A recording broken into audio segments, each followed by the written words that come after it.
ہے. حدیث پاک کے راوی ابی بن کعب ہیں اور یہ سید القراء قبیلہ انصار سے ان کا تعلق ہے. بہت اونچے درجے کا علم تھا ابی بن کعب. یہ کاتب وحی بھی ہیں, وہ روایت کر رہے ہیں حضور سے.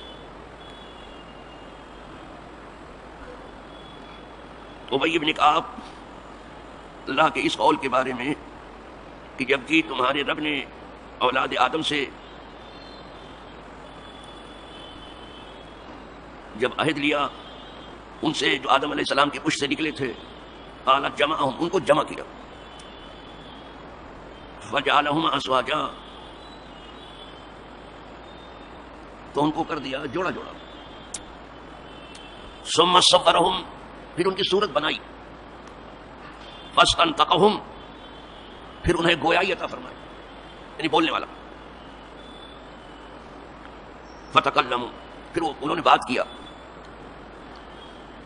ثم اخذ علیہم العہد, پھر ان سے عہد لیا, والمیثاق, اور وعدہ لیا مضبوط, اور انہیں ان کی جانوں پر گواہ بنایا. واشہدہم علی انفسہم الست بربکم, فرمایا کیا میں تم سب کا رب نہیں ہوں؟ قالوا بلی, کہا کیوں نہیں آئے؟ قال فانی اشہد علیکم السماوات السبع, فرمایا میں گواہ بناتا ہوں تمہارے اوپر 7 آسمانوں کو اور 7 زمینوں کو, والارضین السبع, واشہد علیکم اباکم آدم, اور میں گواہ بناتا ہوں تم پر. اس طرح پڑھتے ہیں, کوئی زور سے نہیں پڑھ سکتا. تو جہاں سورہ فاتحہ بھی آہستہ پڑھی جائے, جن کے ہاں ہے, ہمارے یہاں تو بھی نہیں ہے, کچھ نہیں پڑھنا, بس سبحان ربی العظیم کہنا ہے, سبحان ربی الاعلیٰ کہنا ہے, تحیات پڑھنا ہے, درود پڑھنا ہے, سلام پھیرنا ہے, یہ ہے. تو جہاں سورہ فاتحہ تک زور سے پڑھنے کا نہ ہو, زبردستی کوئی بولے تو, ہاں امام سے بھول ہو رہی ہے اور امام آگے نہیں پڑھ سکتا ہے, تو پھر ضرورت ہے کہ اسے لقمہ دے دو, تب بولنے کی. لیکن بلا ضرورت لقمہ بھی نہیں دے سکتے آپ, اور جلدی لقمہ نہیں دے سکتے. فتح الامام فی الفور مکروہ, فوراً لقمہ دے دینا یہ بھی مکروہ ہے. ہاں لیکن جہاں ضرورت ہو فوراً, جیسے اٹھ رہا ہے وہاں دے دی, کیونکہ اگر اٹھ گیا پہلے قاعدے میں اور کھڑا ہو گیا, اتنی دیر کر دیا, اب واپس نہیں آئے گا سجدہ سو کر, اور اگر قاعدہ اخیرہ ہے تو اس کو لوٹنا پڑے گا وہاں سے. چوتھا اگر ہے قاعدہ تو لوٹنا پڑے گا اس کو. تو یہ سب سمجھ کر کے کام کیا جاتا ہے. کسی بھی نمازی کو نماز سے پہلے تھوڑی سی نماز کی ادائیں سیکھ لینی چاہیے. جب ہم نمازی ہیں تو نماز کی ادا سیکھنے میں کون سا شرم ہے؟ اچھا صاحب,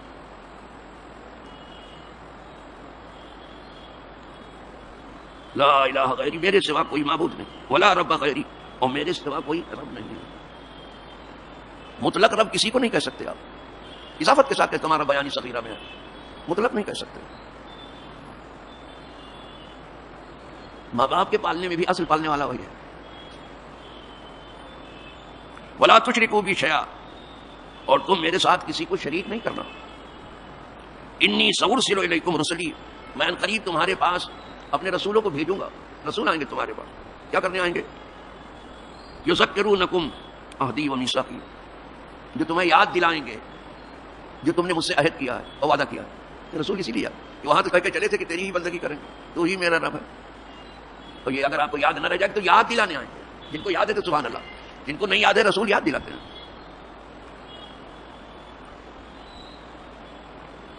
وَأُنزِلُ عَلَيْكُمْ كُتُبِي, اور میں تم پر اپنی کتابیں اتاروں گا.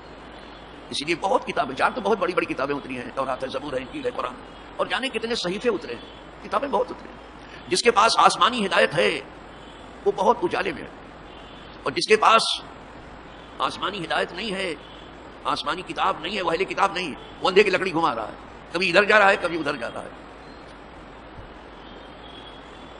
اسی لیے یہود ہو کہ نصارہ ہو, بہرحال یہ اہل کتاب ہیں. بہت کچھ یہ سمجھتے ہیں, لیکن آدمی کی عادت ہے کہ بہت کچھ سمجھ کر کے پھر بھی اندھا بہرا گنگا بن جاتا ہے. جب اس کے مقصد کو کہیں سے کوئی ٹھیس لگ رہی ہو تو جان بوجھ کے اندھا بہرا گنگا ہو جاتا ہے. قالوا شہیدنا, سب نے کہا ہم نے گواہی دی, بأنک ربنا, اس بات کی کہ تو میرا رب ہے, وإلہنا, ہمارا معبود ہے, لا رب لنا غیرک, تیرے سوا میرا کوئی رب نہیں ہے, ولا الہ لنا غیرک, اور کوئی معبود نہیں تیرے سوا. ہم نے گواہی. فاقروا بذلک, اس بات کو انہوں نے اقرار کیا. ورفع علیہم آدم علیہ السلام, اور بلند کیا ان کے اوپر آدم علیہ السلام کو کہ دیکھیں اپنی اولاد کو. ینظر الیہم, حضرت آدم علیہ السلام اپنی اولاد کو دیکھ رہے تھے. فرال غنی والفقیر، تو اس میں کچھ لوگوں کو مالدار دیکھا، کچھ لوگوں کو غریب دیکھا آدم علیہ السلام. ہم کو تو بہت دن کے بعد پتہ چلتا ہے کہ یہ مالدار ہے یہ غریب ہے.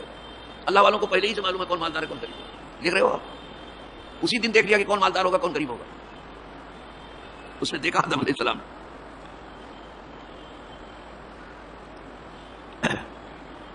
وہ حسن صورت و دون ذالک، اور خوبصورت بھی دیکھے، اچھی صورت والے، اور ان کی صورت اتنی پرکشش نہیں کہ بد صورت نہیں کہنا چاہیے. احتیاط کرنا، اللہ نے جس کو بھی بنا اچھا ہی بنا، بد نہیں لگانا وہاں، اور پرکشش صورت نہ ہو، لیکن ان کے اندر بھی ہنر ہوتا ہے. تو کچھ کو دیکھا بہت خوبصورت ہے، اب جیسے حضرت یوسف علیہ السلام کو آدھا حسن دے دیا گیا، اور کچھ ایسے نہیں تھے، یعنی بہت پرکشش چہرہ سے نہیں رکھتے تھے. بس صورت مت کہنا، خوبصورت کے ساتھ. عام طور پر بولنے والے بول جاتے ہیں اور لکھنے والے لکھ بھی دیتے ہیں. کچھ اردو کی شروعات آپ دیکھیں گے تو اس میں لکھا ہوگا وہ، لیکن ہونا نہیں چاہیے. اس لیے کہ کلام پاک میں یہ ہے هو الذی خلقکم، وہی ہے جس نے تمہیں تخلیق فرمایا، پیدا فرمایا. فاحسن صورکم، تو تمہاری صورت اچھی بنائی. وہ تو اس نے جس کو بھی بنایا اچھا ہی بنایا ہے، تمہیں وہ اچھائی دکھائی دے یا نہ دکھائی دے. بس صورت مت کہنا. کچھ بہت خوبصورت تھے، کچھ ویسے نہ تھے، یوں کہو. یہاں الفاظ بھی وہ دون ذالک ایسے ہی آیا جیسا میں ترجمہ کر رہا ہوں. کچھ ویسے خوبصورت نہیں تھے. اب آدم علیہ السلام کہہ رہے ہیں اولاد کو دیکھ کر کے، مالدار کو دیکھا، غریب کو دیکھا، خوبصورت کو دیکھا، جو ایسے نہ تھے ان کو دیکھا. اب آدم علیہ السلام اپنے رب سے عرض کر رہے ہیں وقال رب، کہا ہے میرے رب، لولا سویت بین عبادک، تو نے اپنے بندوں میں برابری کیوں نہیں رکھی؟ یہاں برابری کی بات بہت چلتی ہے کہ سب برابر، سب دھان باعث پسیری ہے. ایسا نہیں ہوگا بابا، یہ 5 انگلی برابر نہیں ہے. کیسے برابری کی بات کرتے ہو؟ برابر مواقع سب کو دیے جائیں گے، برابری کیوں نہیں ہو پائے؟ نہ ہر زن زنس کو، نہ ہر مرد مرد. خدا پنج انگشت یکساں نہ کر. ہر عورت کی طرح نہیں ہے، نہ ہر مرد مرد کی طرح سے.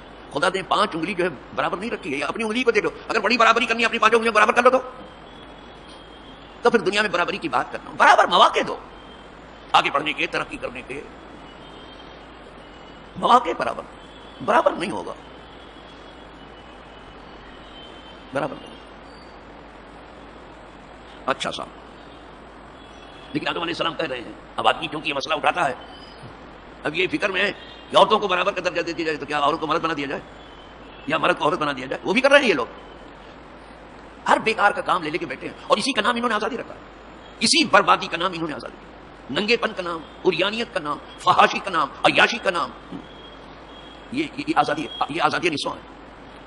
جہاں دیکھو عورت کی ننگی تصویر ملے، مرد کپڑا پہنے ملتے ہیں. یہ عورتوں کی آزادی ہے، ان کے کپڑے اتار دو. جب شراب کھانے بند ہو تو برا کیا ہے؟ سنیما بند ہو تو برا کیا ہے؟ عیاشی بند ہو تو برا کیا ہے؟ فحاشی بند ہو تو برا کیا ہے؟ جوئے کے اڈے بند ہو تو برا کیا ہے؟ عریانیت اور نمکا پن ختم ہو تو برا کیا ہے؟ اور اس کو برا کرنا. انہوں نے ایسے کلب بنائے وہاں کپڑا پہن کے جا ہی نہیں سکتے. یہ ہے، یہ آزادی نسواں ہے. یہ شوق پورا کر رہے ہیں، اسی لیے عورتوں کے حقوق کی بات ہو رہی ہے. کیا بیوقوف بنایا ہے دنیا میں، اسی کا نام آزادی نسواں ہے. بڑا ترس آ رہا ہے. عورت مردوں کو مار رہے ہیں، عورتوں کو پال رہے ہیں. جب مرد مرا تو کسی کا وہ باپ بھی تو تھا، بچے تھی، وہ کسی کا وہ شوہر تھا، اور بیوہ. کیا آزادی نسواں ہے؟ اور تو بیوہ ہو گئی. بیوقوف بنانے کا دھندا، اور یہ سب میڈیا کے ذریعے ہو رہا ہے. یہ قیامت اٹھائے ہوئے ہیں. اسی لیے چاروں طرف آگ لگی. صرف جنگلات میں آگ نہیں لگی ہوئی ہے، یہ انسانوں کی لگائی ہوئی آگ. صرف جنگلات میں آگ نہیں لگائی ہوئی ہے، ملکوں میں آگ ہے، آبادیوں میں آگ لگی، حقوق میں آگ لگی ہوئی، حقوق کی ادائیگی نہیں ہے. کتنے خاندان جل رہے ہیں، مر رہے ہیں، کوئی اس کا تذکرہ ہی نہیں. چلو، تو آدم علیہ السلام نے وہ بات کہی تھی کہ اللہ تو نے برابری کیوں نہیں رکھی؟ یعنی امیر بنانا تھا تو سب کو بنا دیتا، اور غریب بنانا تھا تو سب کو بنا دیتا، اور خوبصورت بنانا تھا تو سب کو بنا دیتا، اور جو ہے کم صورت جو ایسا نہیں ہے، بہت خوش منظر نہیں ہے، دیکھنے میں بہت اچھا نہیں ہے، اگر ایسا بنانا تھا تو سب کو بنا دیتا. یہ آدم علیہ السلام نے کہا. اب دیکھو جواب قدرت کا. وقال رب لولا سويت بين عبادك قال اني احببت ان اشكر. تو میں پسند کرتا ہوں کہ میرا شکریہ ادا کرے. جب کوئی خوبصورت اپنے آپ کو دیکھے گا اور سامنے دیکھے گا کہ کوئی اتنا خوبصورت، اللہ کا شکر، اللہ تو نے یہ حسن مجھے دیا ہے، اس کی ناقدری نہیں کرے گا، اس کو بازار میں حسن کو نیلام نہیں کرے گا، اس کا سودا نہیں کرے گا، اللہ کا شکر ادا کرے گا. کوئی اپنے کو مالدار دیکھے گا تو ڈینگ نہیں مارے گا، تو بہت اونچا نہیں اڑے گا، بلکہ شکر، اللہ تو نے شکر کیا، کسی کا محتاج نہیں بنایا، یہ شکر کیا. تاکہ جب غریب کو کوئی مالدار دیکھتا ہے تو شکر ادا اللہ تو نے اچھا کیا کہ مجھے کسی کو محتاج نہیں، شکر کے لیے کہا جی تو ٹھیک ہے. پھر وہ دوسرا کیا کرے؟ جو غریب ہے، غریب صبر کرے، یہ شکر کرے، وہ صبر کرے جیسا بنایا گیا ہے. پھر اس کے اندر جو جوہر رکھے ہیں اس کو باہر لائے. ہر آدمی کے اندر کچھ نہ کچھ جوہر رکھا گیا، کسی کو بلا وجہ نہیں پیدا کیا. اب خود لقمان حکیم بہت خوش منظر نہیں تھے، بتاتا ہوں آپ کو، بہت خوش منظر نہیں تھے. اسی لیے ایک مالدار آدمی کو پکڑ لے گئے، 1 سال تک نوکری کرائی. بتا چکا ہوں، کچھ بولے بھی نہیں، کچھ نہیں بولے. پھر جو غلام بھاگا ہوا آ گیا تو کہا کہ تو کہاں تھا؟ کہا میں بھاگ گیا تھا. تو پھر مجھے یاد آیا کہ نہیں اتنے دن آپ کی روٹی کھائی، بھاگنا نہیں چاہیے تو بھاگتا آ گیا. کہا پھر یہ میں کس کو پکڑ لایا ہوں؟ کہا آپ جانے آپ کو بلایا. کہا میں تو آپ کو پکڑ کے لایا، 1 سال تک آپ سے کام لیا اور آپ نے کچھ بتایا نہیں. کہا نہیں میں دیکھنا چاہتا تھا کہ مالدار لوگ غریبوں کو کس طرح سے تنگ کرتے ہیں، وہ دیکھنا تھا مجھے، اپنے اوپر دیکھ لیا. یہ ہے حکمت لقمان.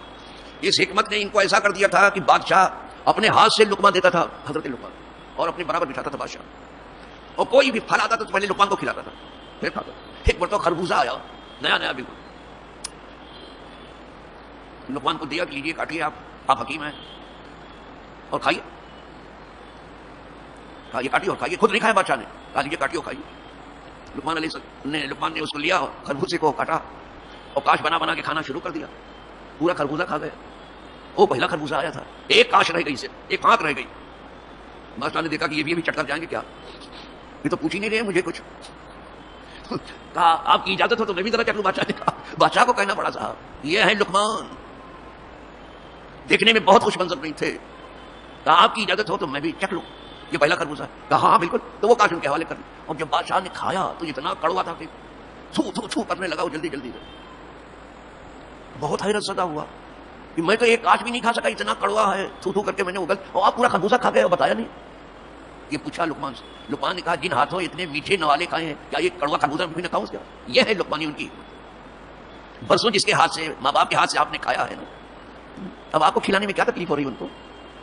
اب کیا تکلیف ہو رہی ہے؟ برسوں آپ کے ہاتھ سے بہت کچھ کھایا ہے، ایک کڑوا خربوزہ ہے تو اس کی قدر وہ کڑوا بھی کھا گئے. جن ہاتھوں سے کچھ میٹھا کھایا اگر کڑوا بھی کھا لیا برا کہ یہ لقمان ہے. اب یہ سب حکمت جہاں کپور سنگ کھڑے ہیں اور ڈائلاگ بول رہے ہیں زبردست. حکمت غائب.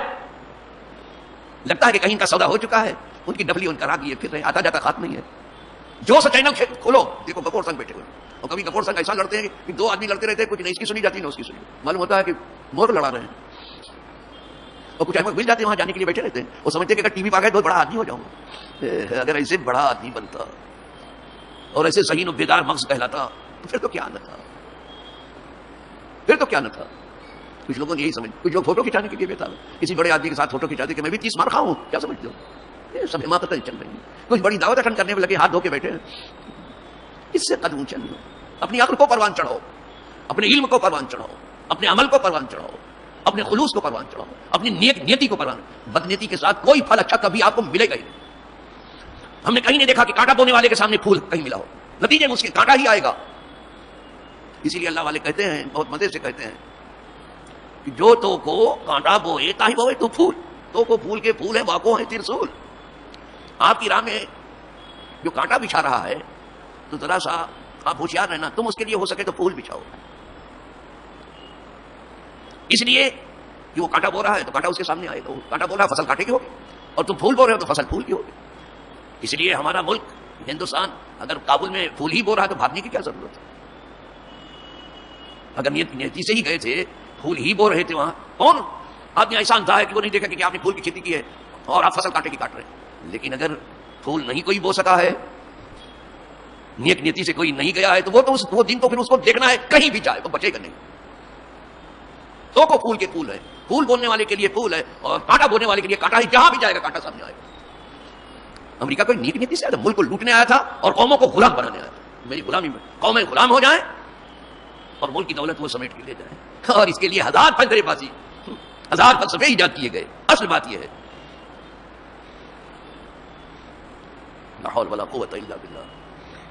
چلو حضرت آدم علیہ السلام کی بات کر رہا تھا. آدم علیہ السلام کے خدایا سب کو برابر کیوں نہیں بنایا؟ فرمایا نہیں، تاکہ میرا شکر ادا کیا جائے. شکر کے تو کہیں شکر ادا کرنا ہے اور کہیں صبر کرنا ہے. اس لیے کہ صبر میں وہ طاقت ہے جو کسی وظیفے میں نہیں ہے. جو صبر کر رہے ہیں ایک دن وہ کامیاب ہو جائیں گے.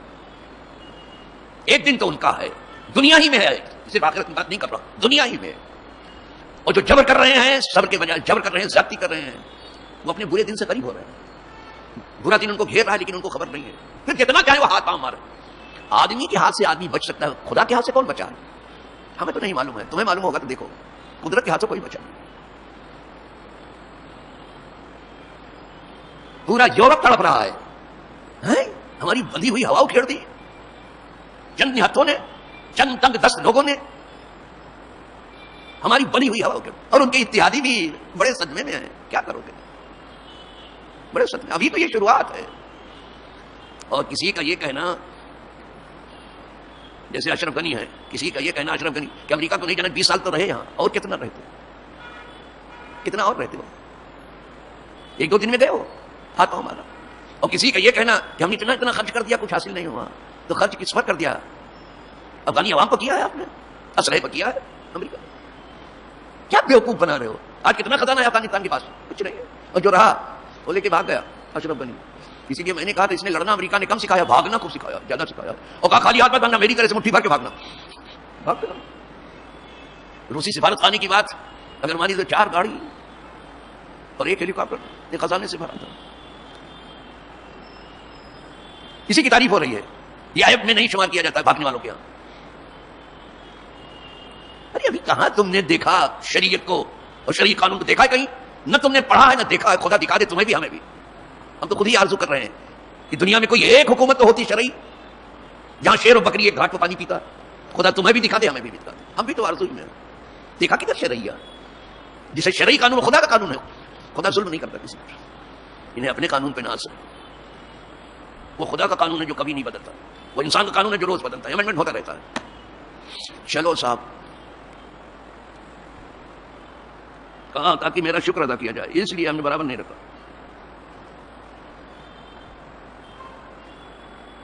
ورال انبیاء فیہم مثل السرج. سراج کی جمع ہے سرج. سراج کہتے ہیں چراغ کو، اور سراج کہتے ہیں سورج کو. الشمس سراج النہار.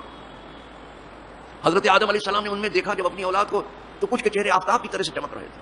وہ انبیاء تھے کہ نسبت خاک راب عالم پاک. یہ حدیث بات. کچھ کے چہرے سورج کی طرح سے چمک رہے تھے. علیہم النور. نور برس رہا تھا ان کے چہرے سے. نورانی سورج تھے، نورانی آفتاب تھے. خصو بمیثاق آخر. ان کو خاص کیا گیا، دوسرا عہد بھی لیا گیا انبیاء سے. پھر رسالت اور نبوت کا کہ ہم رسول بنا کے بھیج رہے ہیں، ہمارا سب حکم بندوں تک پہنچا دو. وہ الگ تم سے عہد لیا گیا. اسی لیے جب ہم بارگاہ رسالت میں کھڑے ہوتے ہیں سلام پڑھنے کے لیے تو پڑھتے ہیں اشہد انک قد بلغت الرسالہ وادیت الامانہ ونصحت الامہ وکشفت الغمہ. یہ سب پڑھتے ہیں لیکن سمجھتے بچے تو ہی نہیں کچھ. جو کتاب میں لکھا ہے پڑھ لیتے ہیں، کبھی سمجھنے میں ضرورت نہیں محسوس. اردو والا بھی پڑھتے ہیں، اور اس میں اگر لکھا کہ یہاں سے چند قدم ہٹ کر کے یہ پڑھے تو وہ بھی پڑھتے کہ یہاں سے چند قدم ہٹ کر کے. اندھے کی لکڑی گھماتے رہتے ہیں. اس طرح سے عمرہ ہو رہا ہے، اس طرح سے ہو جا رہا ہے بغیر سمجھے بوجھے. یہ حج کیا ہے؟ حج ہو رہا ہے. اور بغیر سمجھے بوجھے عمرہ کیا ہے؟ عمرہ ہو رہا ہے. اس لیے شاہ لوگ جو ہے اپنے کالے کرتوت آپ کے سامنے پیش کر رہے ہیں. آپ کو کچھ پتہ ہی نہیں کہ کہاں آپ دھوکہ کر رہے ہیں. اب مولوی وہاں سے خیمہ لگانے کے لیے ہے اور پیسہ وصول کرنے کے لیے، آپ کو کچھ سکھانے کے لیے نہیں. کچھ لوگوں نے تو مولوی کی شکل بھی نہیں دیکھی، بھاگا یہاں گھر تک پہنچو. یہ مولوی تو بارگاہ رسالت میں کھڑے ہو کے کیا کہتا ہے؟ اشہد انک قد بلغت الرسالہ. میں گواہی دیتا ہوں کہ حضور آپ نے پیغام رسالت پہنچا دیا. وادیت الامانہ، جو امانت اللہ نے آپ کی سپرد کی تھی بندوں تک پہنچا دیا. ونصحت الامہ، اور آپ نے اپنی امت کی خیر خواہی کی، ان کا بھلا چاہا، پوری امت کا بھلا چاہا. وکشفت الغمہ، اور تاریکی کے پردے کو آپ نے چاک کاٹ ڈالا. یہ پڑھتا ہے وہ. حضور بھی کہتے تھے کہ تم سب گواہ ہو کہ ہم نے پیغام رسالت پہنچا. سب کہتے ہیں ہاں گواہی دے رہے ہیں. چلو صاحب، وہ قولہ تبارک. یہ صرف نبیوں سے ہے، نبیوں سے ایک الگ عہد لیا جب وہ ایک الگ مخلوق ہے. اچھا ہمیں یہ بتاؤ، آپ ذرہ کتنا چمکے کی آفتاب ہو جائے، آپ مجھے بتاؤ ذرا. اور کچرا کتنا جوش مارے کی دریا ہو جائے، بولو نہیں ہو سکتا. تو ہماری حیثیت جو ہے ایک ذرے کی بھی نہیں، کیا انبیاء کی برابری. یہی مو پودینہ کی چٹنی، یہ وہ بڑے، یہ مغرب کے ہاتھ ٹکے ٹکے پہ بکنے والے اندھے بڑی ادھر ادھر کی باتیں کرتے ہیں. ان سے الگ عہد لیا گیا انبیاء سے.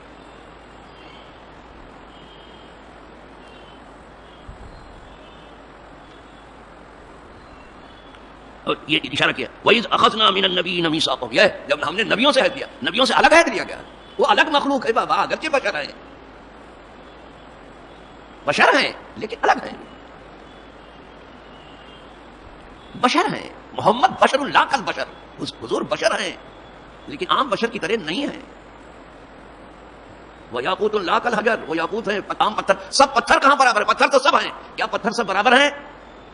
پتھر کی بات ہے، یاقوت وغیرہ کیا ہے؟ پتھر ہے. کیا سب پتھر برابر؟ چکی کا پتھر ہے یاقوت کو ذرا دیکھو. پتھر پتھر برابر نہیں ہے، آدمی آدمی برابر نہیں ہے. ایسے تم نبی کے برابر ہو گئے. تمہارے پاس کچھ بھی عقل نہیں ہے؟ ایک دم پاگل ہو کیا؟ ایک دم پاگل ہو؟ تو پاگل ہو ہی چاہیے دنیا آباد، پاگل تو ہوئی، پکے پاگل ہو.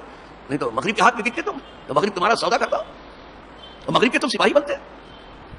یہ دنیا پاگلوں سے آباد ہے. لولا الحمقى لخربت الدنیا. اگر یہ پاگل بیوقوف نہ ہوتے دنیا ویران ہو جائے. جنہوں نے آباد کر کے رکھا. اچھا صاحب، ان سے الگ عہد دیا گیا. یہ یہاں تک آیت پوری ہوتی ہے عیسیٰ تک. نبیوں سے الگ عہد دیا گیا کہ میں جو پیغام تمہیں دے کے بھیج رہا ہوں پہنچا دینا، جو امانت دے کے بھیج رہا ہوں پہنچا دیا انہوں. کانا فی تلک الارواح، عیسیٰ ابن مریم کانا فی ذالک الارواح. عیسیٰ ابن مریم بھی انہی روحوں میں تھے جو پیش کی گئی تھی. سب کو صورت ملی تھی، عیسیٰ علیہ السلام کو صورت نہیں دی گئی تھی، صرف روح تھے، اسی میں تھے. فارسلہ الی مریم علیہ السلام، تو بھیجا ان کو مریم علیہ السلام کے پاس. روح کو بھیج دیا مریم علیہ السلام، اور روح تھے، ابھی جسم نہیں ملا تھا. بہت دسان ابین، تو ابئی سے حدیث بیان کی گئی ہے کہ انہ دخل من فیہا. اس کو پڑھنے میں احتیاط، جو معنی سمجھے وہی پڑھ پائے گا، نہیں پڑھ پائے گا. فدخل من فیہا، یہ من فیہا وغیرہ نہیں ہے، من فیہا. تو بھیجا عیسیٰ علیہ السلام کو مریم کے پاس. تو عیسیٰ علیہ السلام چونکہ روح اللہ ہے، اللہ کی روح ہے، حضرت مریم کے منہ سے داخل ہو گئے اندر. مریم فی کہتے ہیں منہ کو، من فیہا ان کے منہ سے داخل ہوئے کہ روح اللہ ہے عیسیٰ علیہ السلام. یہ کتنی تفصیل میں تھی حدیث جو آپ نے سن لیا. تو کئی طریقے سے اس عہد الست کو بیان کیا گیا، بڑی تفصیل سے آیا. کسی دن خواب میں بھی نہ سمجھنا کہ ہم نبیوں جیسے، کسی دن خواب میں بھی نہیں سمجھنا.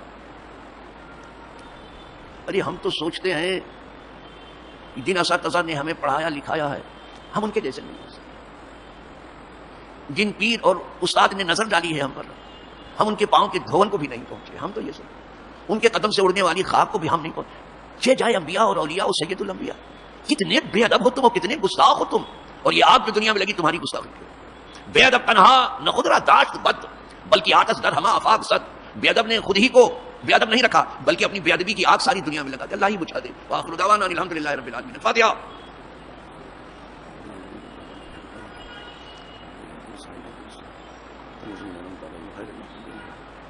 ان اللہ وملائکتہ یصلون علی النبی یا ایھا الذین آمنوا صلوا علیہ وسلموا تسلیما. اللهم صل وسلم علی محمد وآلہ وصحبہ وبارک وسلم. صلاۃ و سلام علیک یا رسول. سبحان ربک رب العزۃ عما یصفون وسلام علی المرسلین والحمد للہ رب العالمین. حضرات، اٹھنے سے پہلے بس ایک مختصر سا اعلان سن لیں. آج جو ہے یہ نویں شب ہے. آج کون سا دن ہے؟ بدھ ہے. اگر آج بدھ ہے تو یہ نویں شب ہے. کل نویں کا دن ہوگا اور پرسوں دسویں کی شب ہے، اور وہ دن جو بعد میں آئے گا دسویں کا دن ہوگا. ہمارے ہاں رات پہلے آتی دن بعد میں آتا، تو شاید سب کے یہاں بھی ایسا ہو. چلو، تو 9-10 کا روزہ بہت اہم ہے. ویسے تو عاشورہ کا روزہ نفل میں کوئی جواب نہیں کرتا، یعنی 10ویں کا، لیکن ہمارے یہاں ایک روزہ نہیں ہے، اس کے ساتھ ایک اور ملانا چاہیے. نویں ملا لو تو زیادہ اچھا ہے. اس لیے کہ اہل کتاب ایک ہی رکھتے ہیں. ہمیں ان کے راستے پر نہیں چلنا ہے، ہمیں اپنے راستے پر چلنا ہے اور چل کے سلامتی سے بتانا ہے کہ دیکھو یہ راستہ صحیح ہے. ہم خود ہی نہ چلیں گے تو کیا ان کو چلائیں گے؟ ہم بے تاب ان کے راستے پر چلنے کے لیے. چلو دیکھو کہ کہاں پہنچ گئے ہو. تو یہ پہلے یہی فرض تھا، عاشورہ کا روزہ. لیکن جب رمضان کے روزے فرض ہوئے تو یہ فرض نہیں رہا، اب یہ ہو گیا نفل. لیکن نفل روزوں میں عاشورہ کا کوئی جواب نہیں. جیسے نفل نمازوں میں تہجد کا کوئی جواب نہیں ہے، اسی طرح نفل روزوں میں عاشورہ کے روزے کا کوئی جواب نہیں. تو آپ روزہ رکھیں 9 اور 10 کو، جو رکھ سکتے ہیں، جو رکھ سکتے ہیں رکھیں. اور جو بیچارے بیمار ہیں، کمزور ہیں، نہیں رکھ سکتے کسی وجہ سے، معذور ہیں، کوئی اترے ان کی بات الگ، روزہ رکھیں. سحری کے لیے صبح صادق جو ہے وہ 5:04 تک ہے یا 5:05 تک ہے سحری، یعنی طلوع صبح صادق. طلوع صبح صادق سے 5-7 منٹ 10 منٹ پہلے آپ سحری کرنا بند کریں. یعنی بہتر ہے کہ 5:55 پر آپ سحری ختم کر دیں. سحری کیا تھوڑی سی چائے وغیرہ پی ہے نا، تاکہ دن کے روزے کو مدد ملے. ہاں جی بس یہ 2 روزے ہیں، تو جس کے نصیب میں ہے رکھ لے، پتہ نہیں پھر وقت ملے کہ نہ ملے. یہ روزہ جس کے نصیب میں ہے ضرور رکھے. وآخر دعوانا الحمدللہ. اچھا